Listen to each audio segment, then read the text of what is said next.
Observatório Eldorado.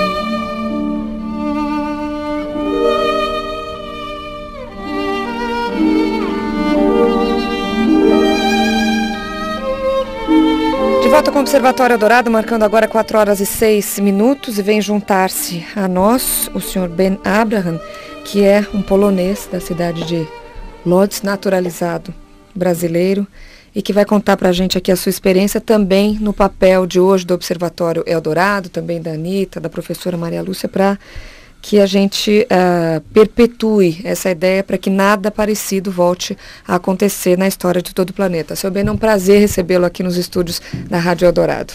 Prazer é meu. Quantas vezes o senhor já contou a sua história? Não sei, não contei, mas eu não parei de contar até agora, desde que assumi a tarefa de falar e conscientizar, principalmente as novas gerações, sobre tudo o que aconteceu, para que desta maneira prevenir para não aconteça isso que aconteceu com o povo judeu contra ninguém por causa da sua procedência, da sua raça, da sua religião. O senhor se incomodaria de contar tudo de novo aqui para o ouvinte do Observatório? Não tem problema, essa é a minha tarefa. Eu agradeço que você está dando a oportunidade para me transmitir também através do Rádio Eldorado. Eu queria começar que o senhor contasse a sua história, porque tem uma reportagem que saiu no final de semana no jornal Estado de São Paulo, um sobrevivente também entrevistado, que é o senhor Raymond Freiman, não sei se é assim a pronúncia. Sim. Ele nasceu na França, foi criado na Polônia, também é um sobrevivente. E eu fiquei impressionada com a seguinte frase. Ele disse que lembra das tropas que usavam um cinturão com os dizeres Deus está conosco. E depois de tudo que ele viu, ele diz que não dá mais para acreditar em Deus. O senhor ainda acredita em Deus? Sim, acredito. Porque é impossível que tudo foi criado sozinho de si próprio. Para criar tudo como é não a natureza que criou. É a mesma coisa que você coloca uma bomba possante numa editora e depois da explosão vai cair uma enciclopédia completa. Apesar que dentro desta editora você tem todos os componentes para fazer esta enciclopédia. Uhum. Eu acredito em Deus. Eu só não posso entender como Deus permitiu tudo isso. E eu sempre conto aqui para os amigos, inclusive para os rabinos, que quando um dia eu chego lá em cima, eu vou chamar o Deus para me dar uma resposta. Porque ele silenciou. O mundo silenciou de um lado, mas Deus também não fez nada e permitiu fazer tudo isso com filhos de todos, que todos somos filhos de Deus. E não somente os judeus, aqui vem esclarecer que não foram só judeus, a gente pensa que foram judeus, foram 10 milhões, 6 milhões de judeus, 750 mil ciganos, 3 milhões de russos civis e mais 500 mil das outras nacionalidades que foram sistematicamente exterminados através de câmaras de gás, através de fuzilamentos em massa. O senhor passou só por Auschwitz ou por outros campos também? Não, eu no início fui encarcerado de gueto Lodz, que também é um campo de concentração, não deixa ser, e depois em Auschwitz, quando com a aproximação das forças soviéticas, o nosso gueto foi liquidado em agosto de 1944. Nós fomos em Auschwitz, que foi uma chegada muito trágica, porque nós vagamos nos vagões mais ou menos 2 dias sem água, sem comida, e sem lugar para fazer necessidade, que a gente fazia no mesmo vagão necessidade. pagou uma janelinha pequena, muita gente chegaram sufocados e mortos a Auschwitz, e quando saímos de Auschwitz fomos separados, pessoas inaptas para trabalho, isso é, crianças, velhos, inválidos, mulheres grávidas, mulheres com crianças, que foram mandados diretamente a câmaras de gás. Ou nós outros, homens separados e mulheres separados, passamos na frente de uma comissão, em aspas, médica, no meu caso, encabeçada pelo próprio Mengele, que só mexendo o dedão à esquerda ou à direita, enviava as pessoas ou para câmaras de gás ou para trabalhos forçados. Depois, Auschwitz, nós ficamos lá eu fiquei lá mais ou menos 2 semanas, outros mais ou menos, e foi um campo transitório em Birkenau, onde chegavam diretores das fábricas da Alemanha, compravam os prisioneiros como escravos para trabalho escravo em suas indústrias, e eu fui mandado para Brunswick, onde trabalhei como mecânico das operatrizes na fábrica de caminhões pesados. Fiquei lá também trabalhando lá até março, e março outra vez com aproximação, já não nas forças soviéticas, mas forças aliadas, os campos foram evacuados, Alemanha adentro. É uma coisa mais curiosa de todos, não curiosa, trágica, e outra mais trágica, que nós chegamos, quando fomos evacuados do campo de Wattenstadt para o campo de Neuengamme, em Hamburgo, nós chegamos com 10 minutos de atraso. Por quê? O que chama 10 minutos de atraso? 10 minutos antes foram fechadas as docas de submarinos, onde foram afogados todos os prisioneiros de lá, e nós chegamos atrasados. Depois o nosso vagão vagava uma distância de mais uns 200 quilômetros até o campo de Ravensbrück, mais ou menos uma semana nos caminhões abertos, e com chuva, chuvisco, era primavera, ainda início da primavera, e nesse vagão fomos aglomerados também cerca de 80, 90 pessoas, e chegamos com vida mais ou menos 12 a 15 pessoas. Nós dormimos entre os corpos dos mortos, nos cobrimos com eles por causa de fome, e assim chegamos em Ravensbrück. Depois, em Ravensbrück, fomos para o campo de Ludwigslust, onde foi libertado. Sr. Bernard, essa história é, enfim, chocante como todas, né, de todos os sobreviventes, enfim, mas isso é bom que a gente sempre escute para que não seja esquecido jamais, né, que esses depoimentos sejam de fato eternizados. Agora, lendo sobre essas barbaridades, a primeira coisa que vem à cabeça das pessoas que estão aqui, bem alimentadas, enfim, no quentinho, né, vivendo uma vida absolutamente normal, é como algumas pessoas e alguns sobreviventes ou onde encontravam forças para querer viver. Eu não posso falar dos outros, eu posso falar de mim. Quando eu vi o fogo com fumaça negra chorando do chaminé de Auschwitz, quando senti nas minhas narinas o cheiro da carne queimada, quando presenciei fuzilamentos em massa, enforcamentos coletivos, quando vi estas atrocidades, quando esfomeado perambulava pelo campo, esfarrapado e alquebrado, jurei a mim próprio que, caso Deus permita-me sobreviver à guerra, contarei ao mundo meu testemunho e tudo o que presenciei, para que desta maneira prevenir e não permitir que as mesmas atrocidades e injustiças se repitam contra quem quer que seja. E pode ser que por causa desta promessa Deus me poupou. Aqui outra vez estou falando sobre Deus. É verdade. Como era a alimentação do senhor nessa época? O senhor chegou a que peso corporal? Eu, quando a guerra terminou, eu pesava 28 quilos, com tuberculose dupla, escorbuto, disenteria com sangue. E sobrevivi. Provavelmente mais um dia eu não conseguia.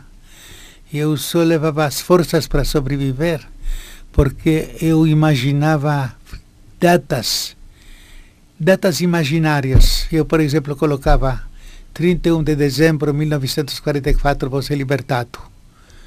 E eu fiquei contando, contagem regressiva até dezembro. Próxima data foi dia 21 de março, início de primavera, que vou ser libertado. Contava regressivamente. Terceira última data foi 1º de maio de 1945, dia do trabalho. E nesse dia, esta noite, foi libertado. Que durasse mais um dia, não sobrevivia. Daqui a pouco o senhor bem vai contar como foi essa libertação. O observatório vai para um rápido intervalo, 4h16, voltamos já. Você está no Observatório Eldorado.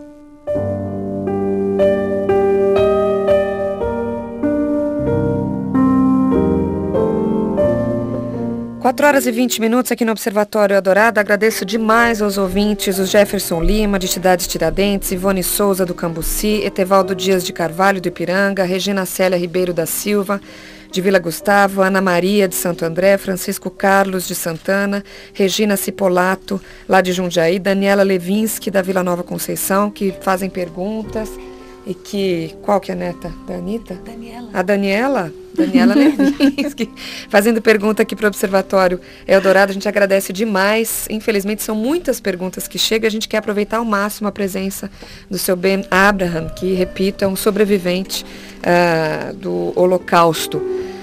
Bom, o senhor ia contando da libertação. Eu queria saber primeiro exatamente se o senhor lembra, não sei se dá para saber, onde o senhor estava no dia 27 de janeiro de 45. No dia 27 de janeiro eu estive em Braunschweig, trabalhando na fábrica dos caminhões pesados. Ah, sim.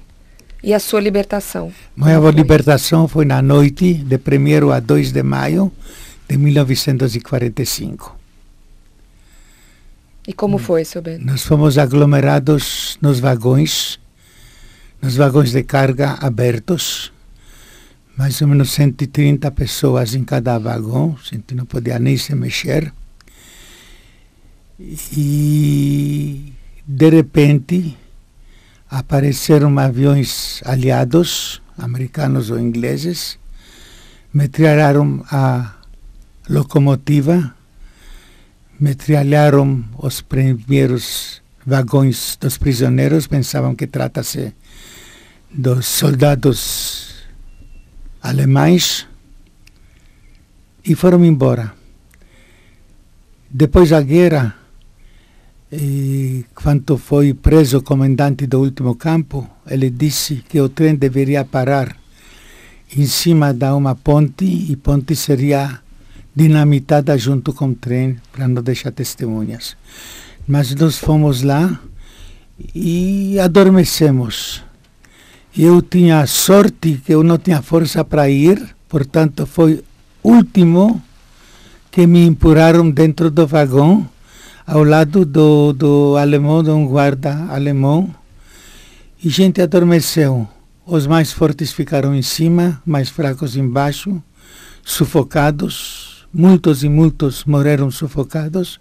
E eu, quando acordei, eu estava num lugar vazio, porque o alemão tinha fugido. E depois, de repente, alguém gritou: "Estamos livres". Nos levantamos e vimos que não tinha mais alemães. Eram quantos, seu Ben? Que? Eram quantos que se levantaram? Depois que alguém gritou lá que estamos livres, a gente se levantou e olhou para fora. E vimos lá os tanques americanos de longe. E todos se jubilavam, gritavam. Os russos, os poloneses, os ucranianos, os gregos, mas nós judeus não. Nós chorávamos de todos os nossos entes queridos, de todos os nossos próximos que não tiveram a mesma sorte que nós de sobreviver à guerra. Este foi o dia da minha libertação.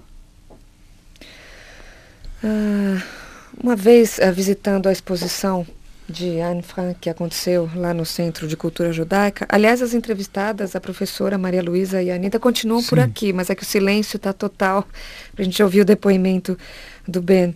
E a gente dizia que até nós tivemos o reconhecimento de chefes de Estado, o perdão da Alemanha, que sente parte da culpa, e a própria Alemanha diz que nós já estamos na terceira geração de alemães e que não se pode atribuir a culpa a eles.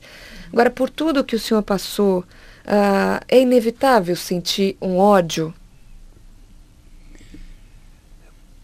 Para mim, ódio é desconhecido. Eu não estou sentindo ódio. Eu estou querendo somente justiça. Porque ódio não resolve nada. Quando eu ajudei também para identificar os nazistas, para levar eles, não para matar eles, só para levar eles às varas de tribunais, para que o mundo ouve da boca deles o tudo o que aconteceu. Principalmente quando levantam suas vozes, querendo desmentir o Holocausto, aqui no Rio Grande do Sul, querendo glorificar Hitler. É bom para o mundo ficar ouvindo deles o que aconteceu e que a justiça se encarrega do resto, o que acontece.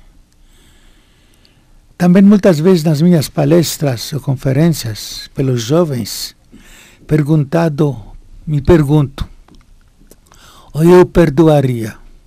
A minha resposta é a seguinte: que eu perdoaria, em que forma eu poderia enfrentar estes milhões que foram mortos, que foram assassinados? Em que forma eu podia responder para eles? Com que direito você perdoar? Isto ninguém não pode perdoar. Isto quem pode perdoar? Ninguém. Esquecer, nunca esquecer. Mas reconhecer, inclusive, esforço da Alemanha, iniciado pelo Konrad Adenauer, que os alemães reconheceram tudo o que fizeram. E todos os dirigentes alemães, iniciado por Konrad Adenauer, Helmut Kohl, Helmut Schmidt, atual Schroeder e os outros, Weizsäcker, estão pedindo desculpa em nome do povo alemão pelas atrocidades que cometeram.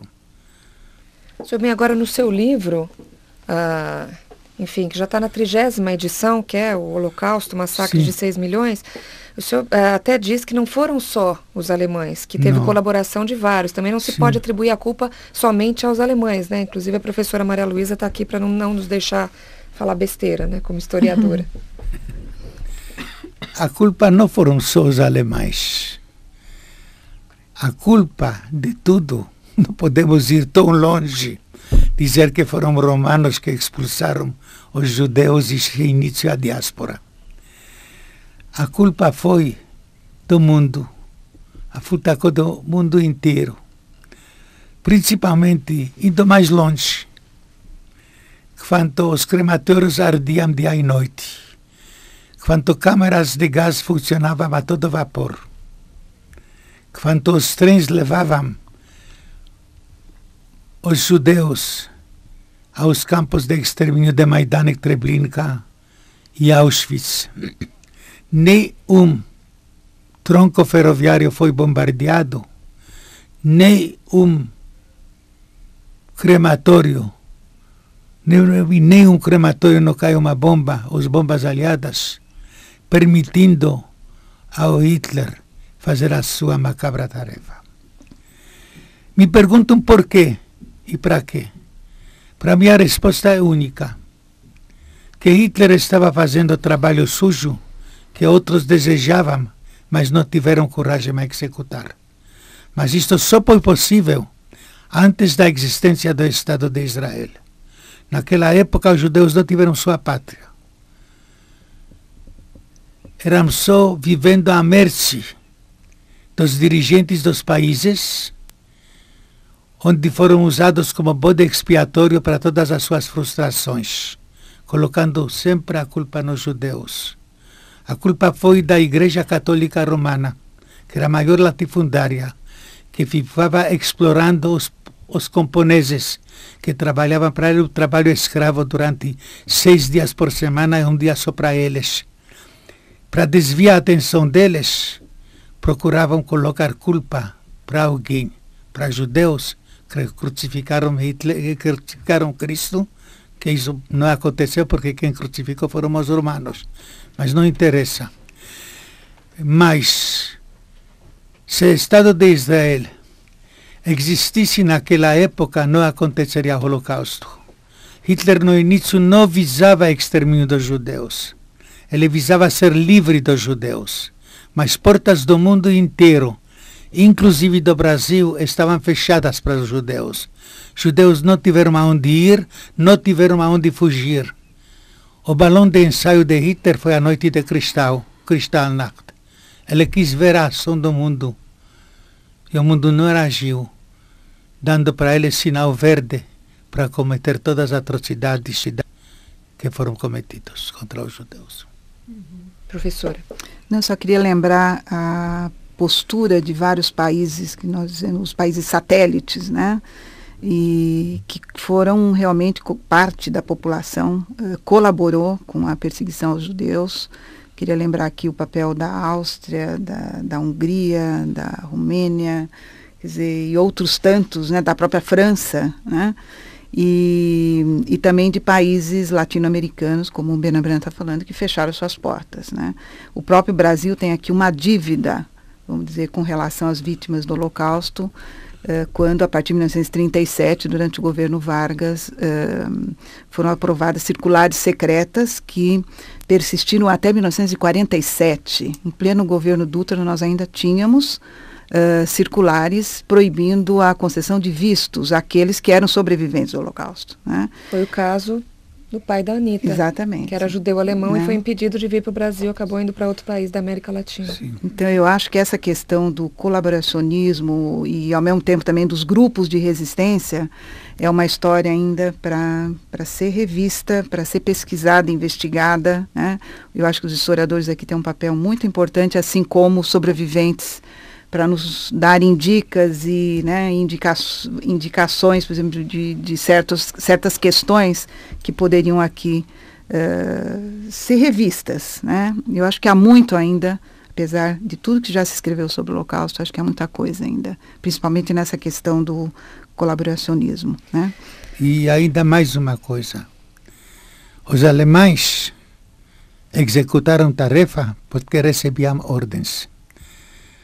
Os poloneses, ucranianos, lituanos, letuanos, romenos faziam isto por prazer, de matar judeus. Nós vamos para mais um rápido intervalo, voltamos já.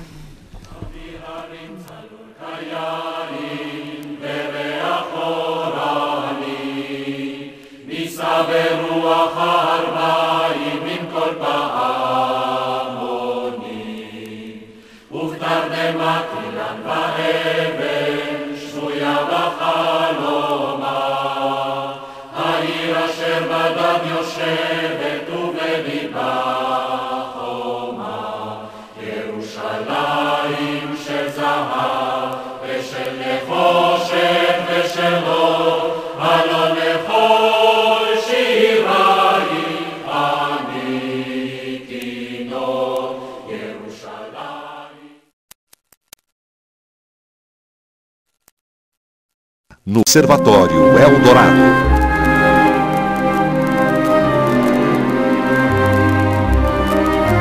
Quatro horas e 35 minutos, Observatório Eldorado Especial se abre data na 27 de janeiro. Há 60 anos era libertado pelo Exército Vermelho Russo o campo de extermínio de Auschwitz, na Polônia. E nós temos um sobrevivente aqui nos estados que passa a vida repetindo sua história, com ação nunca se esqueça e para que isso nunca mais acontecer. Sr. Ben Abraham, eu queria saber como o senhor veio parar aqui no Brasil. O destino me trouxe aqui ao Brasil. Ser que eu, quando criança, ainda anos, ouvi conversas do meu pai com seus amigos que dizia que ele tem navio no Brasil. Eu nunca o procurei, nunca encontrei, nunca não sei quem é agora. Que ele escreve para as cartas que aqui é um povo bondoso. O antissemitismo é desconhecido. fossem perseguições e discriminações aos judeus, como na Polônia, onde a gente morava, gostaria de vir ao Brasil. E isso ficou na minha memória e por escolhi o Brasil. Eu não me arrependi. Eu cheguei aqui, natural brasileiro, minha família, sou cidadão honorário, cidades e vários estados aqui do Brasil. Bom, a gente lembra de várias histórias tristes, enfim. A Anitta estava dizendo que já ouviu depoimentos de tantos sobreviventes, né, do Holocausto brasileiros, e que toda vez acaba se emocionando, né, Anitta? É impossível. Eu me emociono, eu lembro como que todos eles tiveram a força de formar família, de se levantar depois de estarem tão arrasados. A emoção muito. Não sei se é a pessoa indicada para apresentar, talvez a professora, né? A gente está falando de diáspora, semitismo, dos outros que também iam por prazer, não eram mães, né? Que executavam ordens. O senhor, ou qual é a tese? Deve ter isso antes. Por que tanto ódio e por que contra os judeus? É ódio de... Anos 70, da nossa era, após a destruição do segundo templo, os judeus foram expulsos de Israel, gentes foram à diáspora, sendo na diáspora um corpo estranho dentro os povos onde se estabeleceram. Américas, porque aqui todos somos estranhos. Que os nativos mesmo aqui, você sabe, aqui no Brasil. E fomos um pouco a todos os outros, principalmente incentivados pela Igreja Católica Romana, como te disse, que os judeus foram assassinos do Cristo, esquecendo que Cristo também era judeu, um bom judeu, um rabino, e não que os judeus mataram ele, para desviar a atenção do povo explorado por eles próprios, e também como poder expiatório de outros povos. Isso está praticamente. Agora eu acho que uma explicação mais científica quem pode dar a professora Tucci, historiadora, que ela já sabe uma coisa mais profunda. Professora. Eu acho que aqui não nem é questão de profundidade, Benabram, mas é para pensar que sempre um campo propício, né, para as manifestações antissemitas. Quer dizer, esses momentos de crise, os momentos em que os valores têm que ser revistos, né, são para exatamente encontrar esse bode expiatório. Então, um momento de crise econômica, um momento de crise de valores, como vai acontecer, por exemplo, no período entre guerras, né, são momentos adequados para que se aponte quem é o inimigo, como diz Nahari, o inimigo objetivo, né? E não podemos nos esquecer, então, que o antissemitismo, ele não nasce com Hitler e nem com o Terceiro Reich. Quer dizer, um veneno, tem um livro com esse título, Veneno da Serpente, quer dizer, é um veneno que está no sangue, vamos dizer assim, né? Ele está na epiderme da pele, né? Ele é secular. E à medida que as crises, à medida que as questões, vamos dizer, vêm à tona e que precisam ser resolvidas, e geralmente quem está no poder usufrui desse poder, tem que apontar ou acusar alguém, né? E os judeus, em vários momentos, pela sua própria história, né, a diáspora mesmo, né, enquanto um povo sem pátria, enquanto um povo perseguido, eles vão ser um elemento símbolo dessa perseguição, né? Eu queria lembrar aqui que os momentos de crise são sempre perigosos para a germinação desse antissemitismo. Lembrando aqui a atual crise no Oriente Médio. O novo antissemitismo, a judeofobia mascarada de sionismo, né? E são esses momentos de instabilidade que esse antissemitismo volta. Até tocando nesse assunto, quer dizer, o que existe hoje, o conflito que a gente vê no Oriente Médio, o problema de Israel com a China, enfim, isso não tem nada a ver com o que aconteceu, seu bem. A gente está pensando que um problema hoje é de terra, de território, ou se houver alguma similaridade. Eu gostaria aqui de deixar bem claro o que está acontecendo e as consequências disto que aconteceu. Depois do Holocausto, quando o mundo ainda possuía ainda pouquinho de consciência, consentiu na ONU, no dia 29 de novembro de 1947, sob a tuta de Oswaldo, brasileiro Oswaldo Aranha, a criação do Estado de Israel. Os judeus se jubilavam. Em Tel Aviv dançavam nas ruas.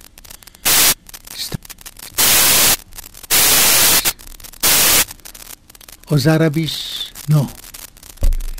Quando nada a proclamação da criação do Estado de Israel, 14 de maio de 1948, por Ben Gurion, seguida por outras pessoas, outras autoridades. E quando a tinta ainda não secou, os aviões egípcios bombardearam Tel Aviv e 5 exércitos árabes. Por terra, mar, egípcios, os sírios, os iraquianos, jordanianos e libaneses. E quinta coluna por dentro, os árabes. Atacaram Israel, para riscar o estado de mapa, os judeus a um novo posto. Não sei como aconteceu mais um milagre da Bíblia. Os judeus resistiram, conquistaram alguns territórios. Muito se fala de refugiados palestinos. A maioria dos refugiados fugiram porque foram incentivados pelo e voltaram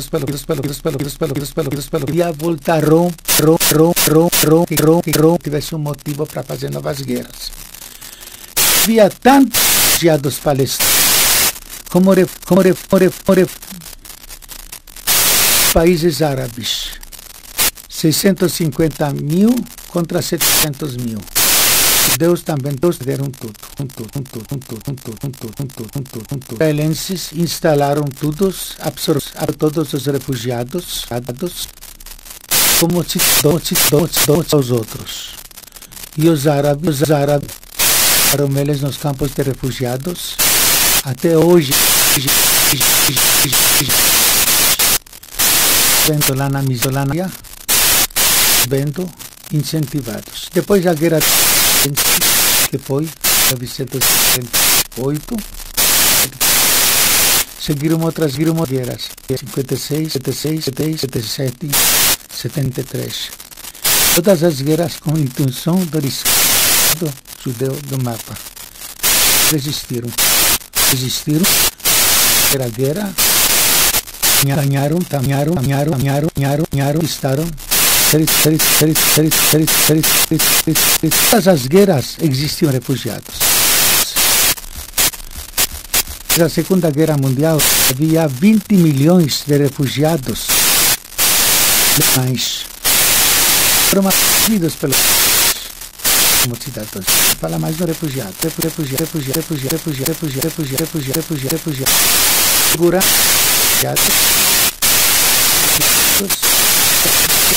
que um dia existir.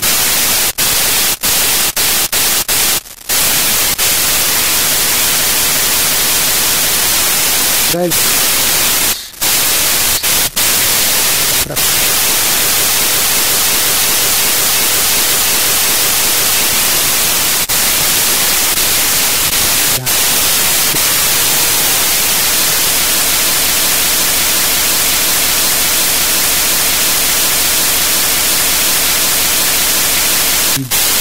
para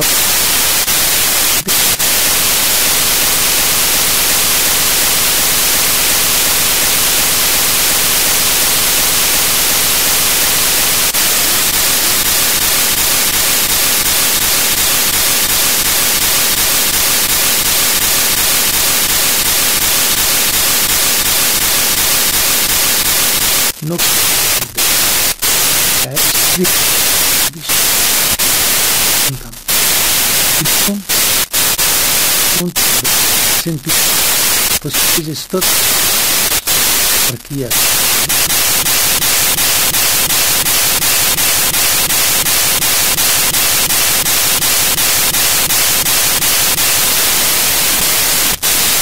importante.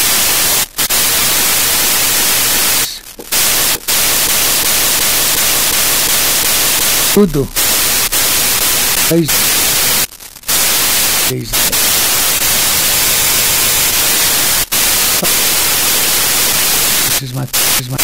Ele não analisa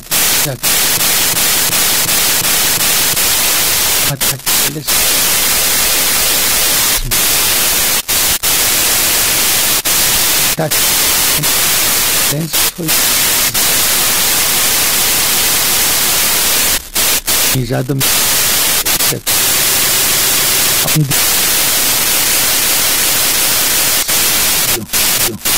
quem sabe razão das partes.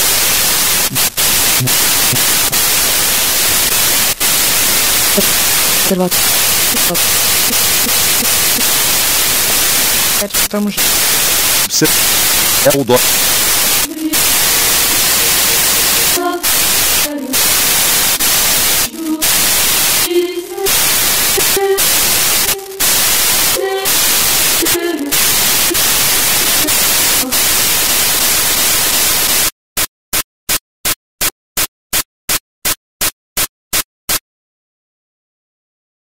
Vocês. O Observatório Eldorado.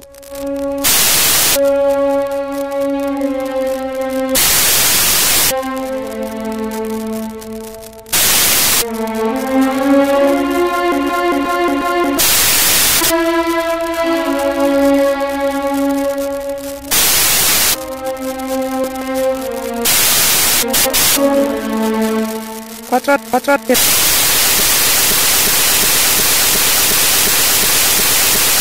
Pergunta, mas não posso deixar de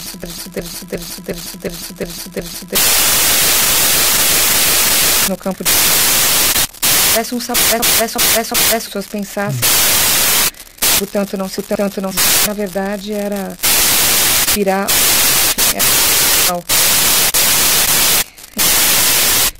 impressionante, de fato parece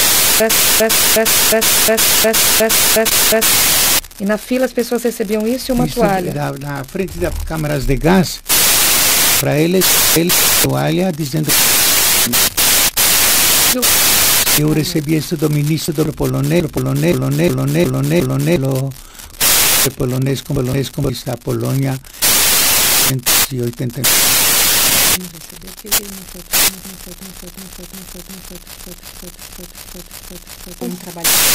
Ainda bem. A história da gente. Observatório Eldorado, a gente está no a todos os outros. Bem, ao Douglas, a Maria Clara de o André de sem prestar atenção. Mas tem um bom a gente pode falar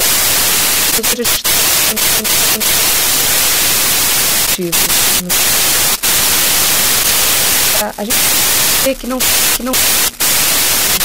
consciência de lá nós tivemos soviética muitas crianças de lado elas enfim elas histórias de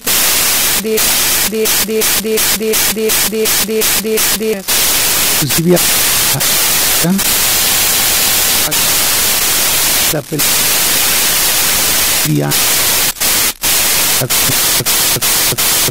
estava no bunker abaixo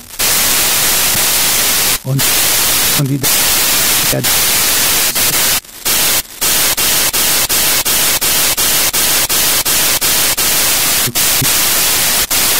no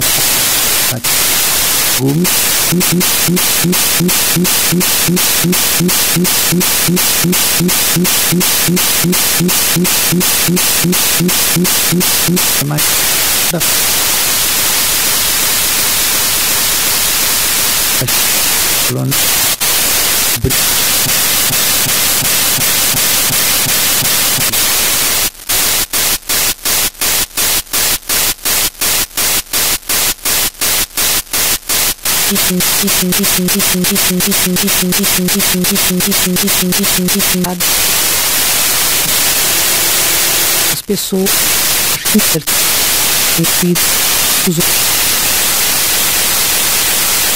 salvaram judeus e outros conhecidos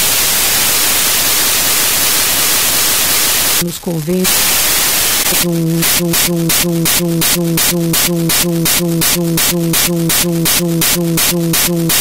ajudaram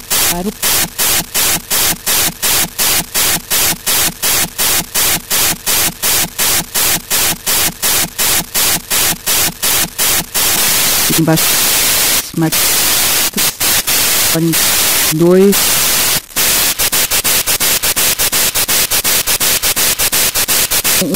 sendo o primeiro nós temos que realmente o Luiz Dantas cessado pelo governo não obedecido a circulares secretas visto, se eu não me engano, fujado a partir do momento que estava queria lembrar ele esse reconhecimento, né? Acho que para os brasileiros de ter brasileiro entre os justos, raro.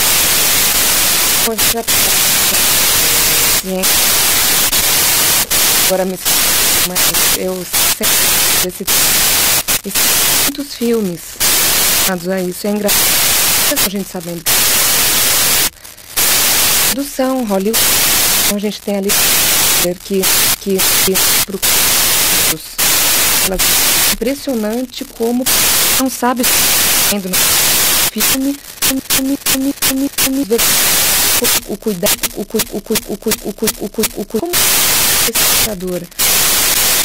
e de repente né, contando exatamente aquilo que a gente só viu nos filmes. Assistiu esses filmes? Mas a coisa tem um filme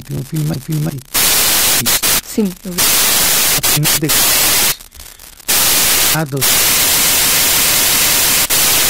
Seu protetor tivemos. Quero agradecer a participação.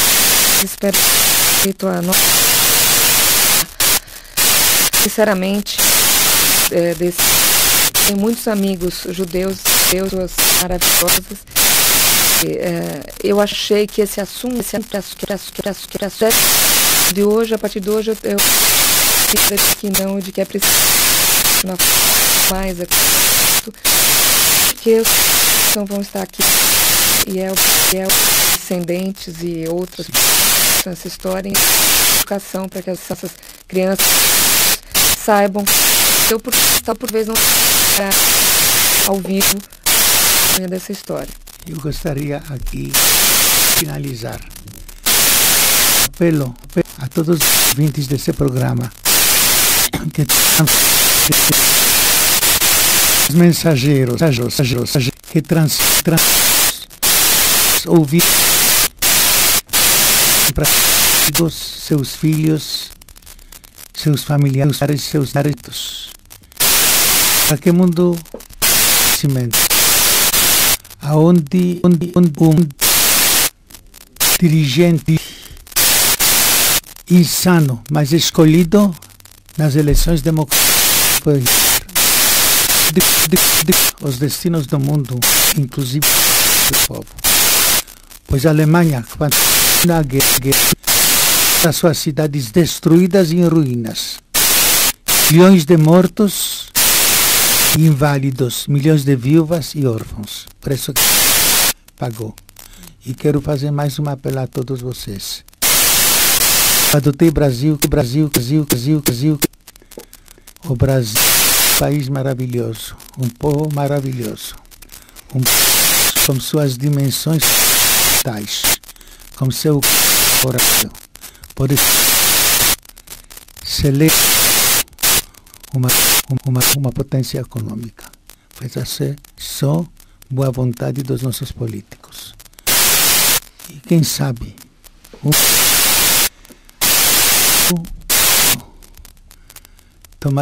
tomando conhecimento de tudo o que aconteceu. Porque quando a guerra terminou, eu pensei uma guerra. E seguiram-se mais de 200 guerras. O Holocausto foi cruel. O mesmo aconteceu em Zaire, na Nigéria, em Bangladesh, em Camboja, na Iugoslávia. Que um dia a razão predominará sobre o ódio e todos os povos vão viver em paz. Que nós podemos aprender do passado como viver no presente e enfrentar com cabeça erguida o futuro e dar para nossos filhos e nossos netos da mais tranquila. Doutora? Eu queria, a minha mensagem aqui, estender aos educadores, aos pais, para que ensinem a história do Holocausto, que os professores incluam os programas esse debate sobre o perigo das ideias e que cada ouvinte seja aqui um educador, né? Eu acho que é muito importante estudar português, mas é mais importante ainda formar nossos jovens em pessoas humanas, pessoas sensíveis, que saibam respeitar as diferenças, né, com o outro do jeito que ele é, respeitar as identidades. Então, que cada um de nós seja realmente um educador, a história do Holocausto realmente seja inserida nos programas das escolas do ensino fundamental, mas que também o debate seja levado para as universidades e se preserve a história. Anita. Bom, depois do que foi dito, eu só posso dizer que nós trabalhamos juntos, nós somos uma equipe, o Sr. Ben Abraham, a professora Isa e eu, cada um do seu campo, trabalhando com o mesmo objetivo, com o mesmo fim, que é o de educar para que gerações tenham, vamos dizer, uma cabeça melhor para que coisas desse tipo não aconteçam mais para ninguém. Bom, só que rapidamente falar do e-mail da Gita Stern, em nome de todos os ouvintes que ligaram aqui para o Observatório. Ela mandou um e-mail para observatório@radiodorado.com.br. Quero dar um abraço a todos vocês pelo nível do programa, pela emoção, respeito e sensibilidade. Espero que este programa sirva realmente para que nunca mais aconteçam tragédias que envergonham o ser humano. E quero também agradecer à Rádio Dourado pela oportunidade do programa.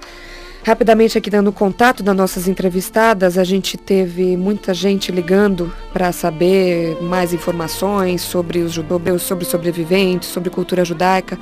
Centro da Cultura Judaica, Projeto Lembrar, www.culturajudaica.org.br, o telefone 3065-4333. Eu vou deixar esse telefone aqui com a Dani, quem quiser liga para o 3858-4686, ela repete. E na USP, informações do site e-mail, Laboratório de Estudos sobre Intolerância da USP, é um projeto Holocausto, Literatura e História, www.lei.fflch, né, que é o FEFELECH, .usp.br, ou então lei@usp.br. Agradeço demais a presença da professora Maria Luísa Tucci, da Pincos e também do seu Ben Abraham nesse programa inesquecível aqui, Observatório Dourado, que volta amanhã às 3h pouco da tarde. Fica agora com o Jornal Dourado, segunda edição. Estou atrasada, 5h01. Tchau.